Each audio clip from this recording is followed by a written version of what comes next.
Yolg'iz tura olmaslik musibat. Chunki haqiqiy mo'min yolg'iz qolganda Robbisi bilan munojat qilgani fursat bo'ldi. Yolg'izlikni yaxshi ko'radi. Robbisi bilan bo'ladigan mo'min.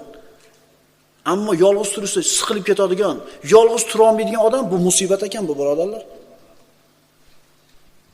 Payg'ambarimiz sollallohu alayhi vasallam Hiro g'orida o'tirdi, Nur tog'idagi. Va bir necha kunlab qolib ketar edi, kecha-yu kunduz. Kechasi tog'ning ustida yolg'iz o'zi qolib ketishlik vahima.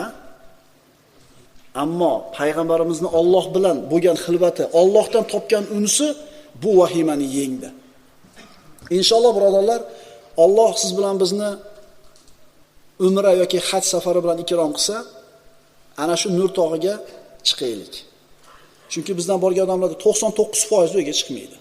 To'g'ri, farz emas, vojib emas, umuman hech qanaqa amal emas.